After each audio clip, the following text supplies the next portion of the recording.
quick uh, overview of the different websites that are currently used by customers and where the inaccuracy comes in. I'm speaking most particularly of Zillow, Trulia, and Realtor.com.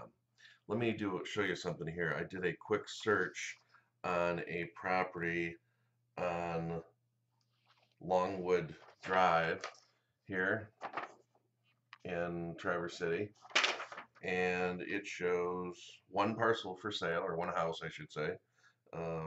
And if you look right here, you'll notice a little box with 3 agents checked. I just happen to be in one of the 3. But when a customer requests information, what happens is when you fill that information out, that information goes to all 3 of those agents, and all 3 of those agents pay and pay quite a bit for the privilege of being listed on this particular page here. So these are all paid agents. So I then took this same listing and searched Zillow. And on Zillow, we got nothing. Longwood Drive, and we show one listing, which is a for sale by owner, and I don't show either of the other 2 listings that are actually out there on Zillow. So Zillow is completely wrong. When you do go to Zillow, though, here's an interesting screenshot of Zillow.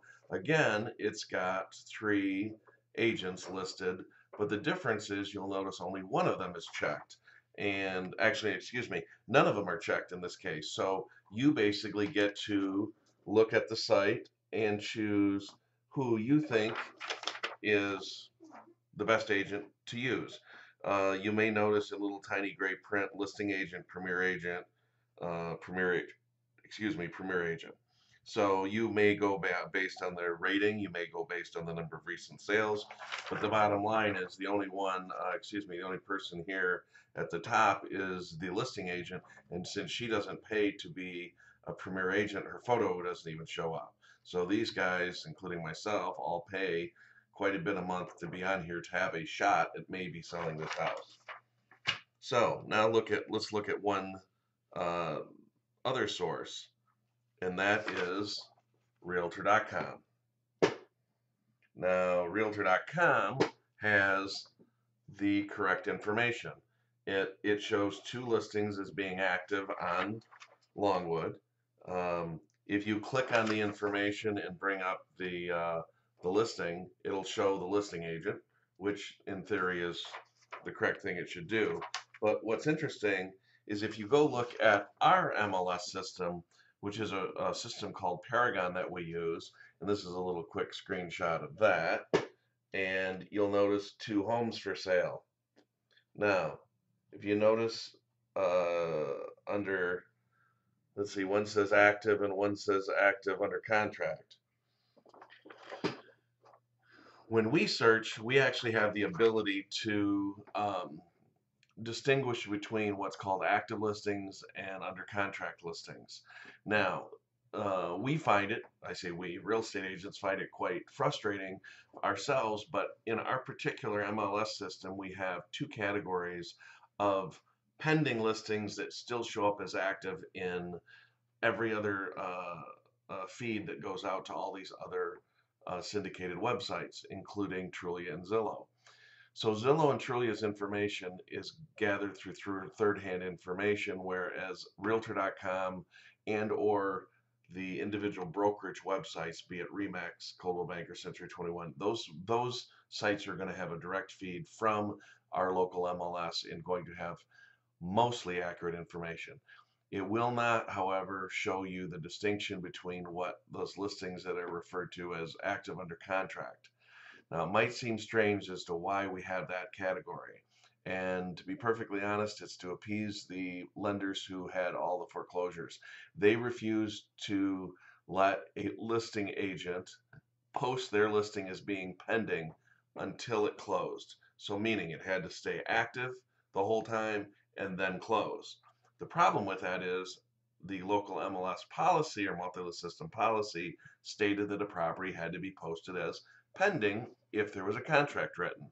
So we were in essence had to change our MLS policy. I had the privilege of sitting on the MLS committee at the time this was discussed, and we in essence had to create a category that was both active, yet put real estate agents on notice that it was pending. Again, it's still going to come across to the public websites, the syndication websites, meaning the non-broker owned websites, as being active when it is not. Now, let me distinguish something real quick. Zillow and Trulia are not brokerages. They are not real estate companies. Their sole purpose and of existence, and if you read their charter, you'll notice that it is their purpose is to advertise to real estate agents. Now, one interesting thing about Zestimates, and if you go to the very bottom of Zillow, there's a way to check the accuracy of the county in which you're looking. I did a search for Grand Traverse County and was surprised that it's a 33% accuracy rate, I believe is what it came out. Don't quote me on that, but I believe it was very, very poor as far as accuracy. And the accuracy is based on the data. Where does Zillow get its information? Well, up until recently, if you were to scroll down on a listing, it would state where that information came from. It used to be a product or a syndication company called Point Two Agent or List Hub, both of which were just recently purchased by the owner of Realtor.com, the same company, News Corp, that owns Realtor.com. So they decided to cut Zillow and Trulia off. So Zillow and Trulia are now forced to go directly through the agents and the brokers that they work with to try to get their information.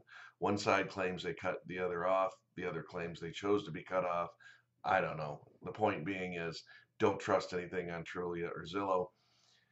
If you do find a listing on a public website and you want to double check and you want to be sure that it is accurate and mostly accurate, with the exception of those under contract, active under contract listings, go to Realtor.com and double check it. So put the same address in Realtor.com. If it doesn't come up on Realtor.com, chances are it's not available. And or truthfully, get a hold of your local agent and talk to them. They will help you suggest which website to use to do searches. For me, my website, julesyates.com, is a site that I own. The information on it is going to be as accurate as you can get on any public site, and I give you the option of signing up. Actually, signing up is mandatory after a few viewings, but the benefit of that is to allow you to save listings, set your own listing alert up. Don't feel like going to 10 different websites is going to get you 10 different listings, or you're going to find some secret stash of listings on a third-party website. The only thing you might find on Zillow that's going to be different than any of the national brokerage websites is going to be for sale by owners. Most for sale by owners will work with a real estate agent. I would strongly advise, if you're considering a for sale by owner, have your agent contact them on your behalf. If you have any questions, and I know that some of this might have been a little confusing, but if you have any questions about Trulia and Zillow and Realtor.com or anything else, please give me a call. I can be reached at 231-218-5199, and happy house hunting.